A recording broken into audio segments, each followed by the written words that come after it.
And we are live. Good morning, crypto warriors, and welcome back to the Gym into Crypto, episode 531. Today is Thursday, January 16th, and I'm King. Of course, Bitcoin Zay is at the, I believe, the North American Bitcoin Conference down there in Miami, so shout out to him, safe travels, all that good stuff. And of course, we are here to, or I'm here to bridge the gap between the community and crypto every day, Monday through Friday. You guys missed me yesterday, but we still have some news for today. Top stories. Bitfinex moves $1 billion in Bitcoin for 48 cents. BitHum cryptocurrency, as my computer begins to freeze, I can't tell you the title of the next story, so I will just give it a moment. There it goes. BitHum cryptocurrency exchange goes to court over $69 million tax bill. Ex-CFTC chairman to promote blockchain-based USD in new think tank. And last but not least, NBA Kings continue reign over crypto fan collab with live auction platform. But first, let's go ahead and check out these prices. It looks like Bitcoin is letting off some of that steam. It is down 1.2% to $8,600, about $8,640.89. Ethereum is down 1.31% to $161.49. Ethereum's down 3.44%, down to 22 cents. Bcash is down 2.42% to $322. And EOS is at $3.67, down 1.41%. And interestingly enough, here on the CoinDesk ticker, Bitcoin SV is coming up before EOS. So I'm assuming if it's like that, they may have replaced them in the rankings. I'm not sure. Might need to check that that coin chart, the coin charts later on today. What's going on, Shannon Allen? What's going on, Shannon Allen, Leroy Forbes, Valdez Granville. Hello, hello, hello. And top story of the day. No, it wasn't Craig Wright. Bitfinex moves $1 billion in Bitcoin for 48 cents. That is right. This first part doesn't really matter. This Craig Wright part. This basically goes along that whole story where Craig Wright was being sued, of course, by the climate estate. He said he could prove that he has the million in Bitcoin. So everyone guessed that after this fake well alert came out that said 1 million Bitcoin, which is 8.71496 billion USD, has been transferred from Craig's imaginary wallet to Huobi. Now, that wasn't true. It actually turns out, again, that was a transfer from Bitfinex, which was refilling its hot wallet. So that was a false alarm there. But what was even more interesting, at least to me, was how much it costs to move that money. For Bitfinex to move $1 billion, people, $1 billion, it cost them 48 cents. I mean, you talk about technology. It cost them 48 cents to send $1 billion. I mean, unless you're living under a rock and you've never done banking, you should understand the gravity of this. I mean, again, one more time, $1 billion for 48 cents. To put that in relation, people, right now, if you were to do a transfer on PayPal, PayPal is taking, I believe, up to 1% of your money, with the minimum being like, almost $1 or whatever. So just using PayPal, let's say I have PayPal and I want to transfer $1,000 or $100. Let's say even simpler, $100. If I want to transfer $100 from PayPal, they may end up keeping $3 or $4 of that. I think their rates go anywhere from like 3 to 4.5% or something crazy. Again, 1% being the minimum, and I can't remember the max, but for PayPal, they can take that much. So that's PayPal. You talk about regular bank transfer. Of course, if you want to wire something next day, that's about $20. For a regular wire or regular bank transfer, I believe it's about $7. Let's not go to talk about what happens if your bank account is actually empty and you get charged. That's another $35 maintenance fee since your bank account's empty. Maintenance fees are $5 monthly. So again, when you just look at traditional banking, some of the traditional ways of sending money, and essentially every other thing out there, you talk about Stripe, Cash App, all these other, almost everything else out there is between 3% to 4.5% to transfer any fund out there. So on average, 3% to transfer a fund. If you're talking about $100, you're talking about $3. And again, they just moved $1 billion for 48 cents. Shout out to technology, all right? I'm not sure why everybody's scared of it, why everybody's running in the opposite direction, but this is the beauty of it. $1 billion can be sent for 48 cents. That means it is no reason for all these companies, these third-party companies, to either exist for one, or if they do exist, there's no reason for them to be charging you exorbitant fees because they are clearly pocketing it all at this point. So again, it's pretty cool to see. You can look at Cointelegraph for more information on this story. But again, this includes the both user balances and addresses belonging to the exchange itself and all their wallets. Again, this is a hot wallet exchange that they did $1 billion, refilling that in for 48 cents. All right, when I read this next story coming up about the ex-CFTC chairman to promote blockchain-based USD in the new think tank, I instantly thought of that Boondocks episode. I think it was the first or second Boondocks episode. Yeah, I think it was the first one when Uncle Ruckus, their first initial Boondocks episode, the pilot one, when Uncle Ruckus was singing about the new family that moved in next door that came to the party at the mansion.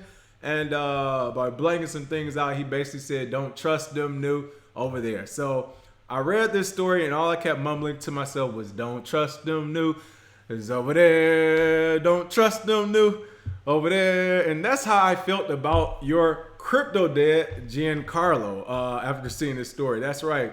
J. Christopher Giancarlo, former chairman of the Commodities Future Trading Commission, plans to promote the blockchain-based United States dollar with a new think tank.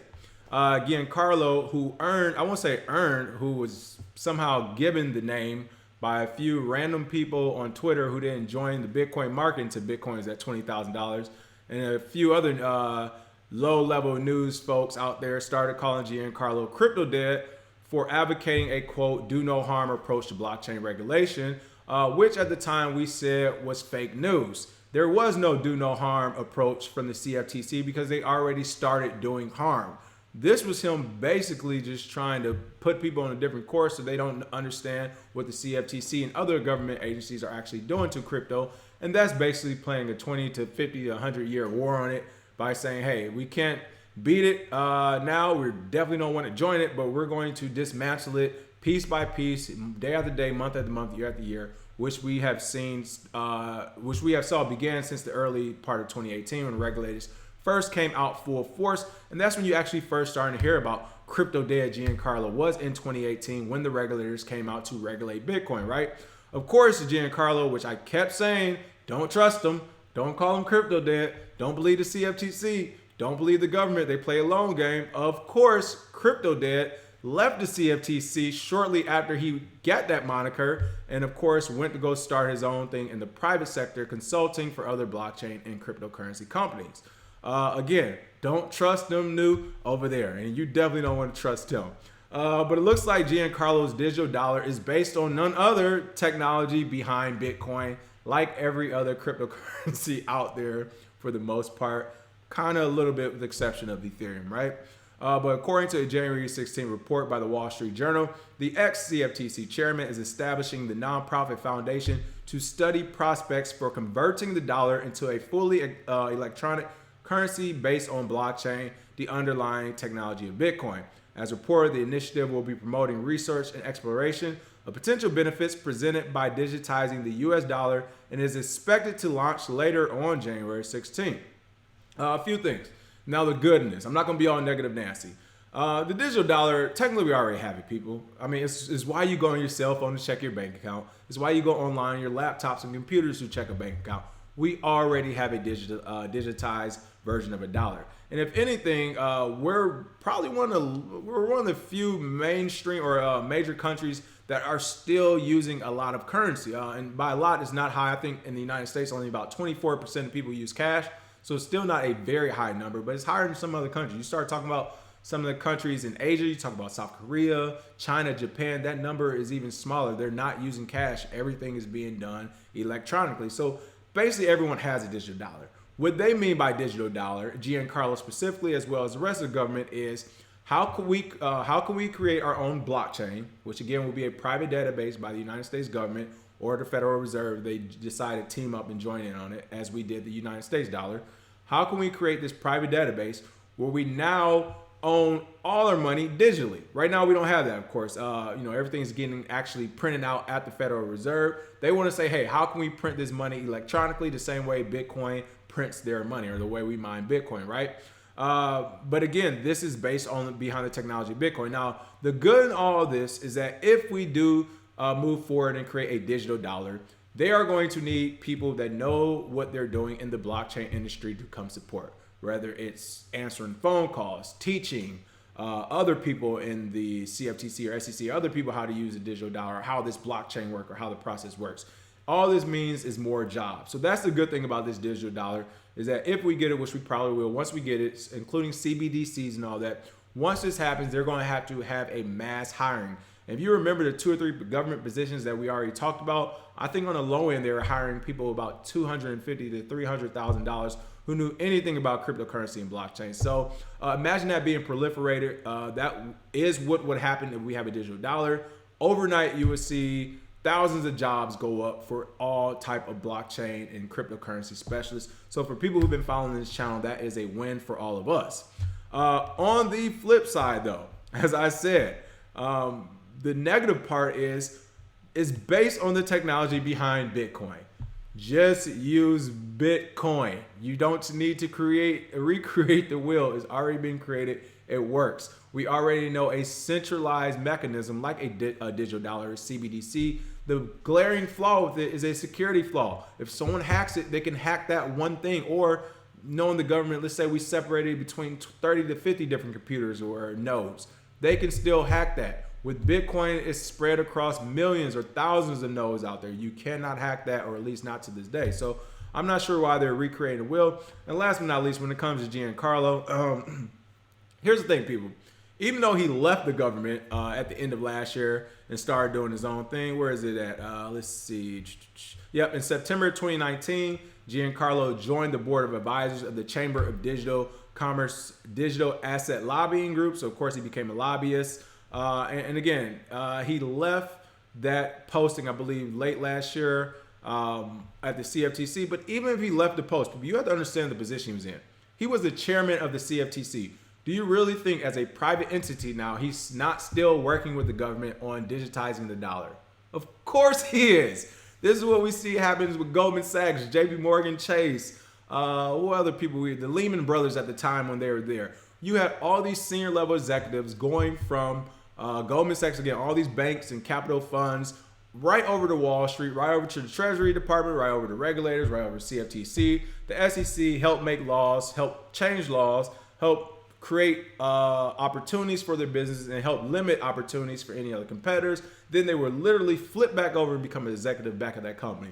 Giancarlo is doing the same thing, people. He's working with the government. I am telling you that for a fact. I have not been an active duty member of the military for the last 3 years, and even I can still call up an admiral on a Thursday morning and get information if I wanted to, or change information in hopes of doing business, right? Like, everyone keeps in touch with people. It's not hard to do. So you're not telling me the chairman of the CFTC, one of the highest regulators in the United States, all of a sudden isn't working with the government 3 months later, even though he's trying to develop a digital dollar. All right, so again, this is the misinformation. Don't trust them new over there. And this is why I laughed when people first called Chairman Giancarlo. I'm going to keep calling him Chairman, because even though he's not there, he's still probably Chairman. This is why it was absolutely hilarious when people started to refer to him as crypto dead, and why I kept throwing out those warnings of, hey, he's working for the government, right? Like, he's not the crypto dead. The government does not want interference when it comes to the United States dollar. So, again, these are people we want to keep track of. We got ex-chairman Giancarlo, and of course we have the new senator down in Georgia, who I can't remember the company she was ahead of, but she switched over from her crypto company to the senator in Georgia. So again, we're seeing all the flip-flopping, nothing new, business as usual in the American government, who claims we do everything right. It's only those dirty Russians over there who have those oligarchs and payola things in the Middle East, right? We don't do none of that. What is going on, Allison Thompson, Wildemir Herdzino, hello, the game I peep. Leroy Forbes says, sing along if you know the words. You know what I'm talking about. Sing along if you know the words. Don't trust them new over there. The game I peep said, today makes 2 years since BitConnect got shut down. Hey, that is crazy. 2-year anniversary of BitConnect. Who would have thought? What's going on, Trek, PFC Wills, Blockchain Shuja, Madam Crypto, Alec G. Hey, congrats on 3K. Appreciate that, Alec G. Shout out to Alec G, our in-house moderator. Alex said, I would say recently visiting Japan, they actually are still a mostly cash-based society. All right, Alec, I wasn't talking about the strip clubs, buddy. No, I'm just kidding. Not sure about other Asian countries. When you were in Japan, did you use Line, and did they have any cryptocurrencies connected to that? I will be interested to know. So let me know in the comments there, Alec. All right, BitHum cryptocurrency exchange goes to court over $69 million tax bill. That's right, major South Korean cryptocurrency exchange BitHum has decided to litigate a near 69 million, 80 billion won tax bill levied by the United Tax Service. According to a recent report by the Korean Times on January 16, BitHum filed a complaint with the NTS suggesting that the imposed tax bill is groundless, given that cryptocurrency is not a legally recognized currency. There we go. The South Korean tax tribunal now has to decide whether to grant or dismiss the exchange motion within 90 days. It seems pretty cut and dry to me, people. This is why I always say this same saying. I like to simplify everything. I don't want to know the square root. I don't want to know trigonometry, geometry. I don't even know how to say the word, right? I don't want to know all this crazy mathematics. I just want to know, is 1 + 1 2? Is 2 + 2 4? I like to keep things simple, and it looks like BitHum does too. South Korea decided that cryptocurrency is not legal tender. It's not being recognized as currency, right? So you don't get money for taxes. I don't understand what's the confusion, why they need to go to another motion for 90 days. It's the same here as the United States. The government has not said anything positive about Bitcoin or any other cryptocurrency out there, period. They haven't said anything positive. They don't want it. They don't agree about it. They don't know what it considered. CFTC says commodity. The SEC says security. You got the Futures Association saying it's something different. You got people over here saying whatever, right? It's all these different people trying to put their hand in the pot and say what it is, but no one has accepted it as currency in the United States government, which is why I brought this story up, because the same thing here. They cannot tax what they have not deemed currency, no matter how much they try to muscle you into it. And that's all the government has been doing. Not just the United States. It looks like they're doing it in South Korea. We know they did it in Russia. We know they're doing it with Maduro in Venezuela. They're trying to muscle their way into your pockets when they have no actual legal means to get it, or they have no authority over that money. Now, NTS imposed a retention tax, an income tax paid to the government by the payer of the income instead of its recipient, which is often withheld or deducted from income in most jurisdictions, according to Korea Times. As a consequence, BitHum is expected to pay the bill before giving the remaining income to its customers. In the exchange official commented, "We paid the full amount and have since been preparing for arguments. We believe we'll be given a chance to clarify our stance in court."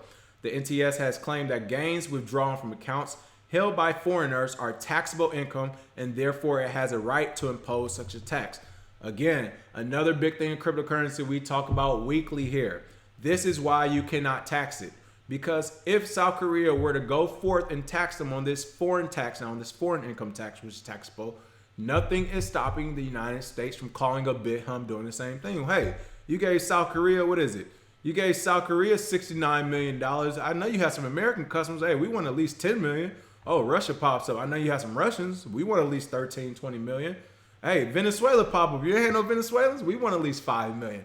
This is why you cannot tax it. Is a global cryptocurrency, or at least Bitcoin is a global cryptocurrency. Cryptocurrencies in general, by and large, are global. You can send them anywhere around the world. So no one has authority to your crypto or the authority to tax it, because no one owns it and no one's even considered it a cryptocurrency. Again, I can't believe we even have to take time to talk about this, because to my math, 1 + 1 is 2. And again, there has not been a government out there yet to say Bitcoin and the likes are now considered real currency that is accepted everywhere in our country. So again, it's pretty cut and dry. No one wants to play ball with Bitcoin and cryptocurrency. No one wants to accept it. No one wants to welcome the innovators in the market. Then it shouldn't be taxed. It's pretty simple, people. I can't say this enough times. You can even see here in this article, is a clear tax scheme in South Korea forthcoming? I just wanted to highlight it because they call it a scheme, people. It is a scheme. And for those people in the United States, I highly suggest you do some history. The reason why the United States is the United States and not Great Britain is because I won't say we, the original terrorists of the United States, they fought back against Britain because they did not want to be taxed without representation. We won that fight and America became the United States of America. No taxes for anyone. Since that time, somehow, in places like California, they're taxing upwards of 35%. Again, I'm not sure how this is even possible, but when it comes to cryptocurrency, people, they don't accept it, they don't like it, they cannot tax it. All right. Let's see. Alec G said didn't use Line or WeChat, but I saw lots of promo for them at convenience and drugstores and some retailers as a payment. Yeah, so Alec, if you didn't use Line, then yeah, you would mostly be using cash, because I would say about 86 to 88% of Japan runs online, and with Line you do pay digitally. So yeah, you have to use Line to kind of get that insight on that. Yep, the tap cards, I was familiar with the tap cards for transit. And they use it for a form of payment at some retailers as well, kind of like a reloadable debit card. Let's see. There's only two Bitcoin ATMs in the entire country. That is crazy. Yeah, I would say if you're still there, download that Line app, man. Check out the Line app. Let me know your thoughts on that and what you can do with that. I haven't been on in some years. All right, and last but not least, good news story of the day. NBA Kings continue reign over crypto fan collab with live auction platform. This is a pretty good one. We talked about them many times. Sacramento Kings was the first NBA team to actually adopt and accept cryptocurrencies and want to do innovative things with it. Now, as this article says, though their market is small. I've been to Sacramento once, and unless business calls me back, I don't think I'll go back. I'm not sure how that's the capital of California. But their reach is mighty. The National Basketball Association's NBA Sacramento Kings are at it again and will tip off a live auction for gear with a blockchain-based app.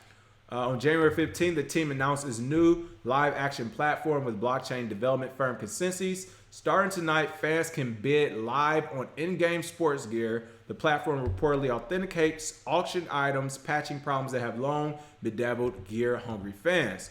It looks like fans anywhere can bid on game-worn gear with the new Kings plus Golden One Center app. The first guard to hit the virtual block tonight will be Kings guard's Buddy Hield's jersey. Oh, that's pretty cool.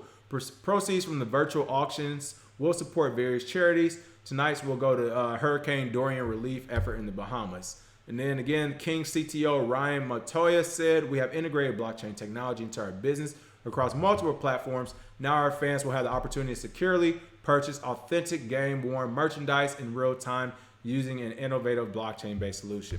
This is super cool if it works. Now, of course, one of the biggest issues with, trying to bring real elements onto the blockchain, or at least signature, verify them on the blockchain, is that real elements could still be manipulated before it's entered into the blockchain, right? So I think this is a pretty cool idea from the source to the person, the Sacramento Kings. I mean, Buddy Hield, I'm sure they're gonna have the camera on him after the game, him taking off his jersey, signing it, and you have someone that works with the Sacramento Kings saying, all right, here it is, this thing, we're about to look it up on our laptops, we're gonna see who won the live bid, and this jersey is going straight to you. I think that's a pretty cool idea, and I can't wait to see how this actually works. Here's the platform right here. Stay tuned. Live auctions coming soon. You can see that here, Sacramento Kings. Let's see, upcoming ended. Oh, here's the Buddy Hield jersey that went out. It looks like, I'm gonna believe, when was this game? It must have been yesterday. But it went out for $1,090, 73 bids. Wow.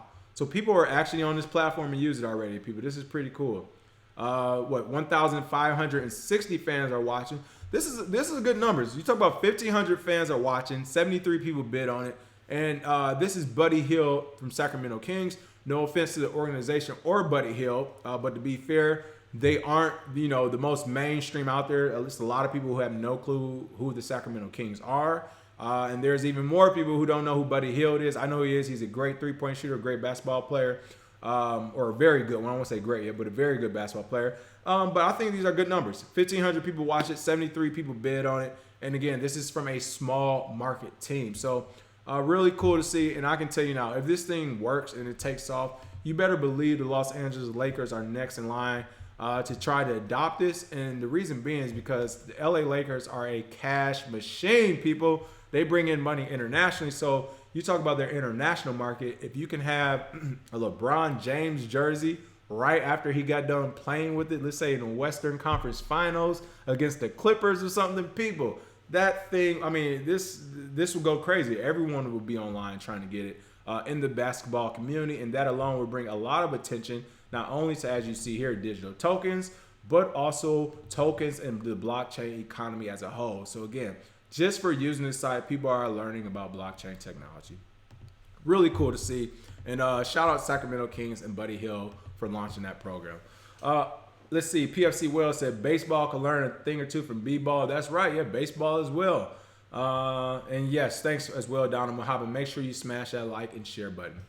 Other than that, people, that is today's show. As always, thanks for watching. Last quick shout out. What's going on, Sergeant Crypto? Just saw you roll in. Make sure you smash that like and share button. I will see you all tomorrow with some more crypto news. Cheers. Don't trust them.